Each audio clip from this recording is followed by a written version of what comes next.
So, Mark, So, John, what's up, dude? we're getting right into it. Hey, man. So I've been hearing this whole thing about the lost guitar from Back to the Future, and I know this has been eating up like all of your time for how long now? 16 years. Really? Yeah. Oh my God. To be perfectly I was honest, expecting like 16 a year. years.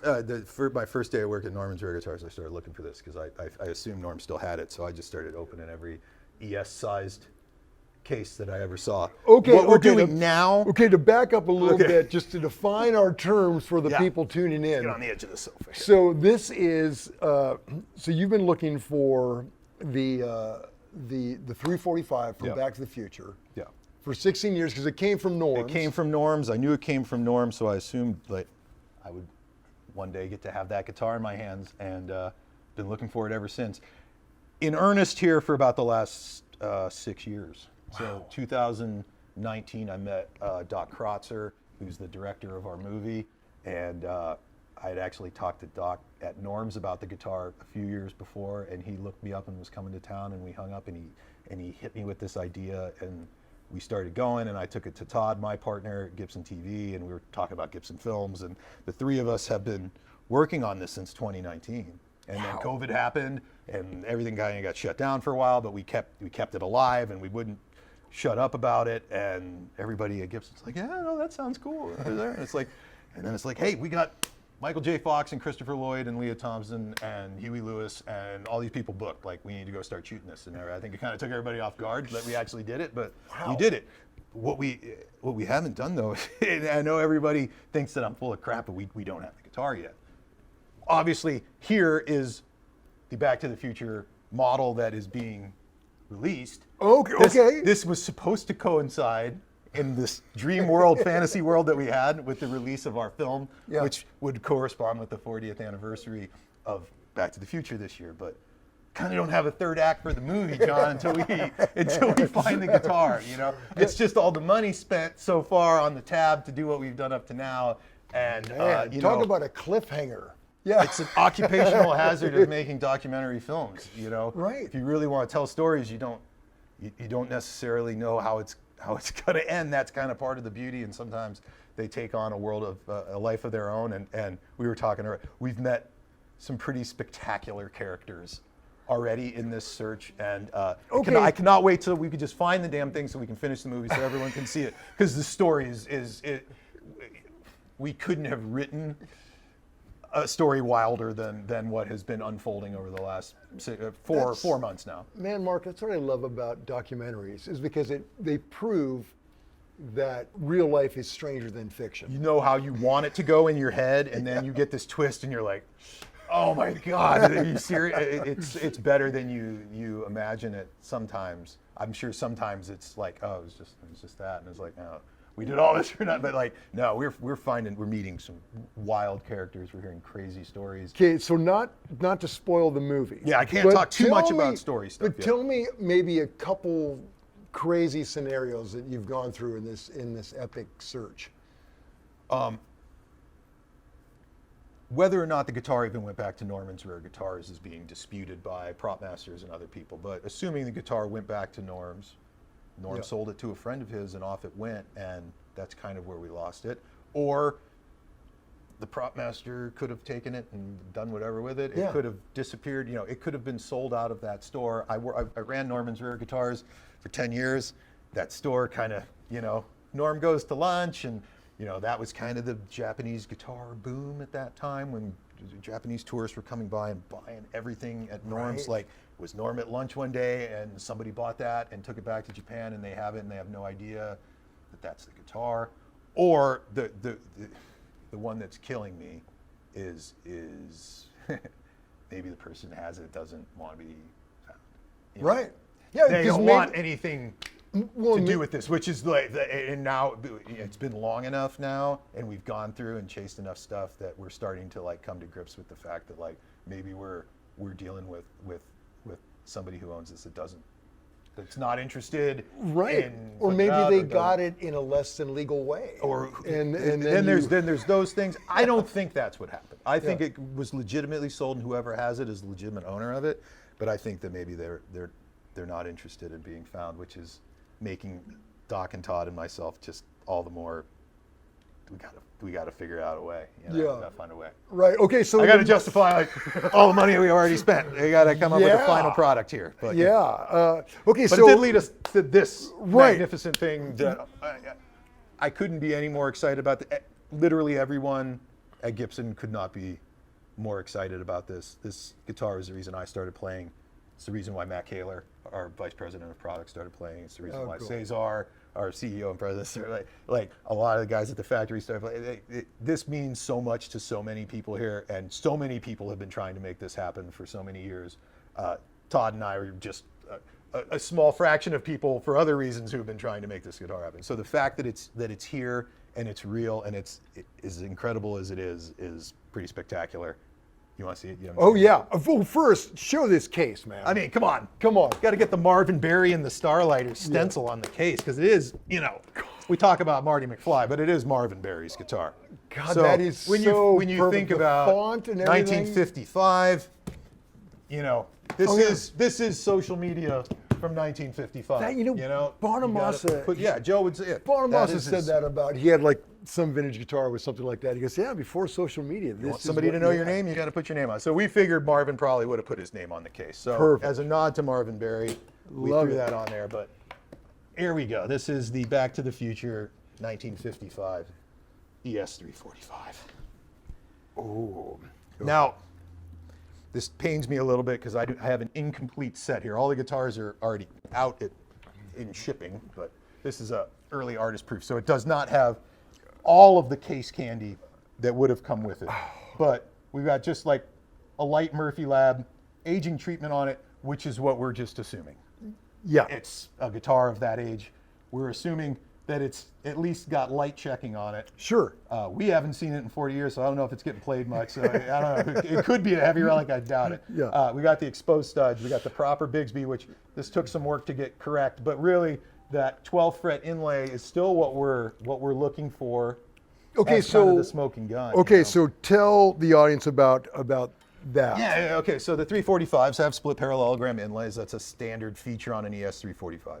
However, for whatever reason, the guitar that Norm Harris rented them had this anomalous solid parallelogram at the 12 fret inlay. It could be one of three things. It could be custom ordered like that by the original owner. It could have had some damage and got repaired and somebody just put a solid one in there. Or that little piece of wood right there could have chipped in manufacturing and they just filed it out, put a solid inlay in there. And when we find it, maybe there might be a number two. It might have just sold as a factory second because of that for, a 10% discount or whatever. It's one of those three things. Hopefully when we find it, we'll be able to put that to bed. There's another really cool thing that we did at the back of the headstock, artistic liberty. A lot of vintage guitars, if you look at vintage guitars, you'll see a lot of times the music store that they went to, they would have put like this little either decal or placard on the back of the headstock.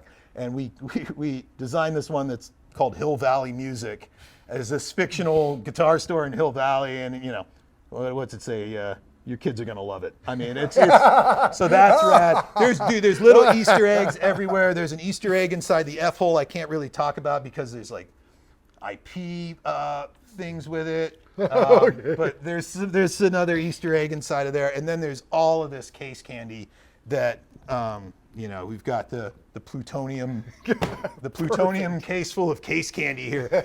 The reason it's in this separate case, and this is one of the things I'm so bummed about.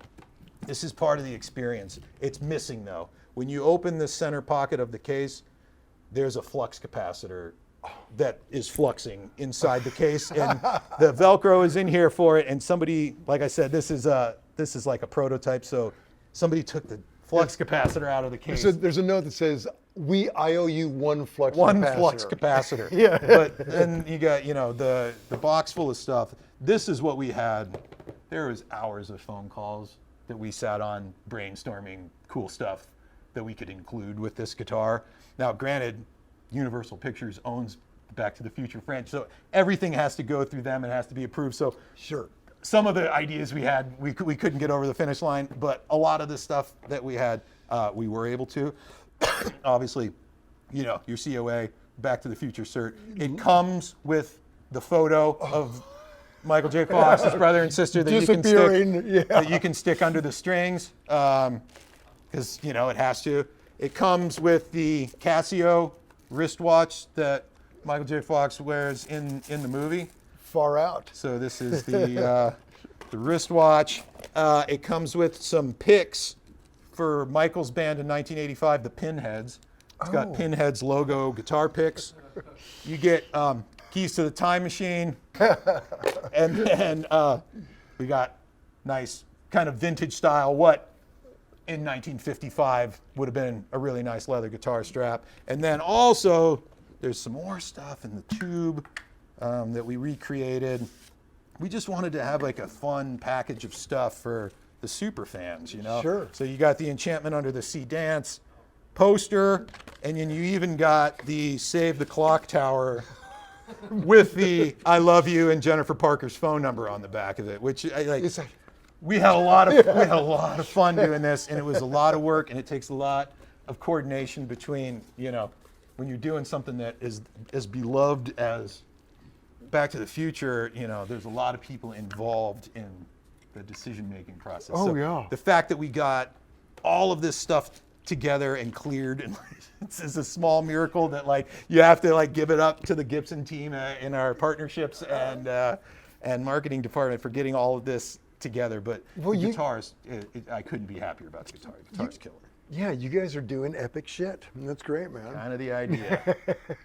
Wow. So how do you like the guitar? Have you plugged it in? I've got to spend a lot of time with it. They're fantastic. There's 88 of them available. Perfect.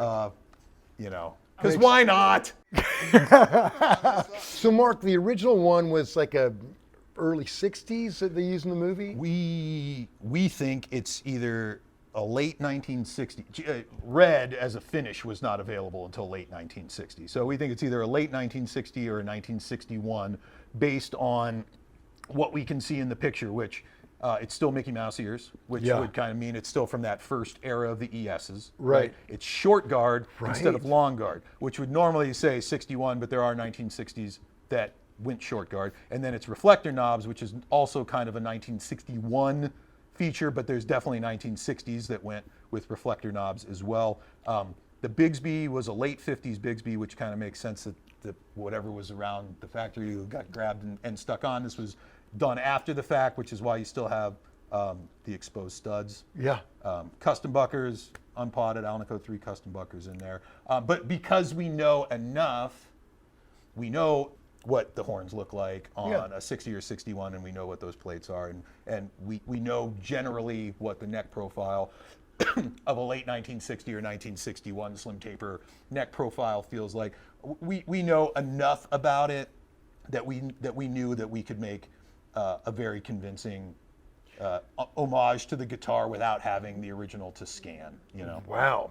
Yeah, It's not like it has a unique top carve like a Les Paul would. They're all pressed on the same plates, and we know what those pressings are. So it's not like we got to scan it to get that geometry. We know roughly what an early 61 slim taper neck profile feels like. I've got a 61 355, and it feels like this. Murphy Lab aging, man. It really, it's, say what you want about aged guitars. There's a feel on the neck that is worth the whole cost of admission for me, whether you like it or not. The way of the neck feel on the aged guitars is just spectacular. When you don't have to care about keeping that lacquer line, and you can really round that over and kill and break that lacquer line. Yeah, man. Just like an old guitar would over the course of playing it for 30 years. Yeah, it feels like an old friend. What do you know the pickups that they went with? We were going custom buckers on this, so unpotted, Alnico 3, just our typical custom bucker pickup. Little microphonic. in all the right ways. Yeah, in all the right ways. If you're buying this to play high gain chug stuff, hey, look in the mirror. Yeah.